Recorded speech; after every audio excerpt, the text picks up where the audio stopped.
Those trees have dried now, so we'll put some darker trees in front of those using really powerful colour now. Burnt sienna with some of the orange that I used before. That was cadmium yellow and cadmium red. Nice, brilliant orangey brown. And a darker one, burnt sienna on its own. And then an even darker one, burnt sienna and ultramarine.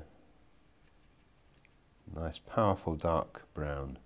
And starting with the lightest of those three colours, spread the brush out around the top.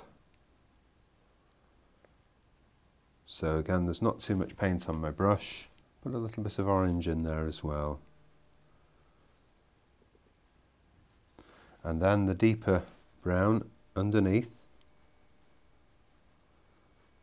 using the tip of the brush and the body of the brush.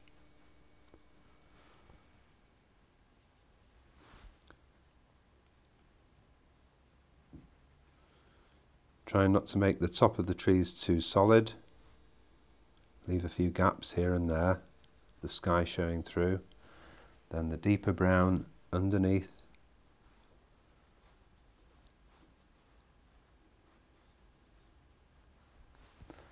And then the really darker one in and amongst all that, particularly lower down. A few tree trunks.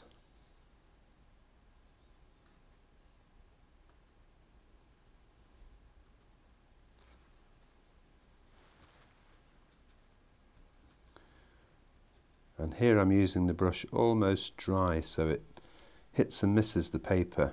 Bring some of those branches out in front of the earlier trees and lower down as well.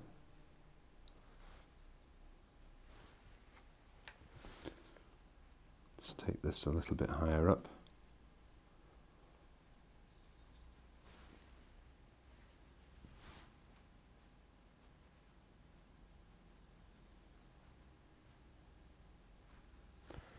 And then darken the land lower down.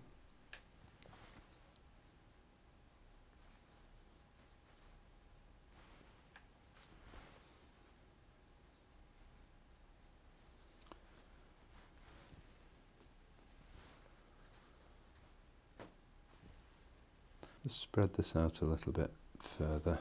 So there's a nice warm glow to the tops of those trees, just as if they're catching a bit of the early sunlight. Darker lower down, using the tip of the brush. A few more tree trunks and shrubs and things, all very uneven. And take that down to the water's edge.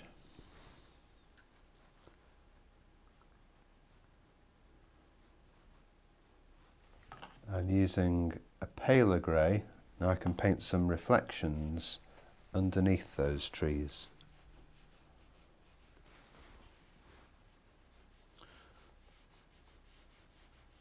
Broken reflections, so there's a bit of movement on the water here.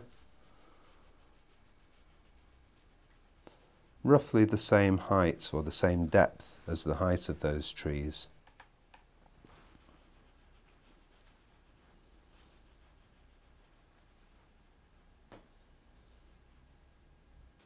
And on the left, darker brown. And let these colours mingle,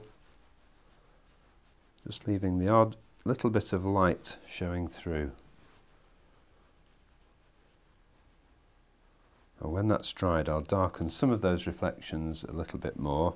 But while that's drying, I'll just put a little bit of movement on the rest of the water over to the right with some very pale sky colour from before. That was the Windsor blue. In the foreground, just a few ripples.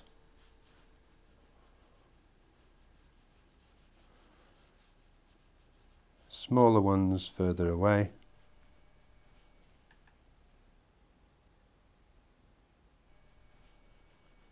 Broader brush strokes nearer to.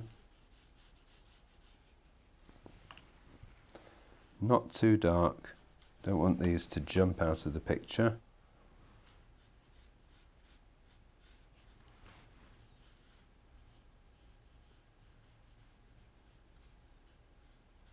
Smaller brush strokes further away, using the tip of the brush.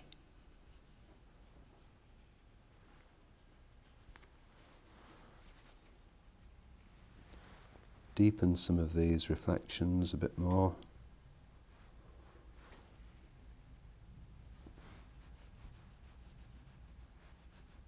Now I'll let that dry and then put the finishing touches to it. I'm going to finish off by adding a little bit of detail to the leaves and putting one or two branches in as well. Burnt sienna and ultramarine will give me a nice dark brown. And there's just a glimpse of the odd branch here and there.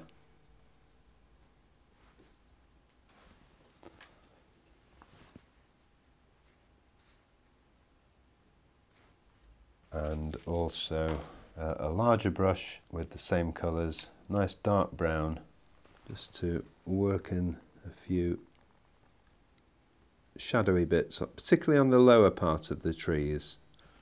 Nice dark powerful colour here and there. Don't take that too high up, otherwise we'll lose the effects of the light, particularly lower down. And a little bit on the land as well,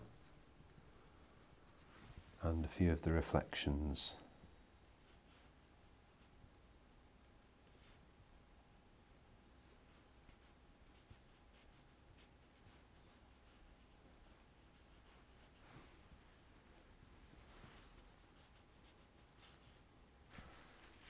And a bit of paler colour over here, just around those background trees. And a couple of deeper shadows, a couple of deeper reflections with a bluish grey.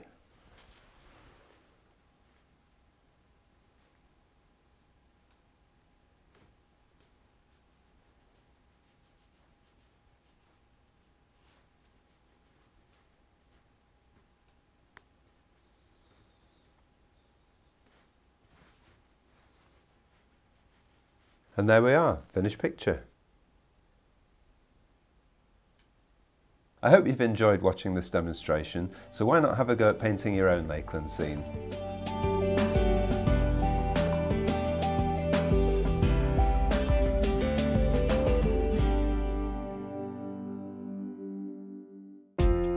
Now available to buy. Try these techniques at home whenever you wish. The DVD of today's workshop and the book that accompanies this series are now available to order from the Painting and Drawing channel. For further information and to order your copy, go to www.paintingdrawingchannel.com.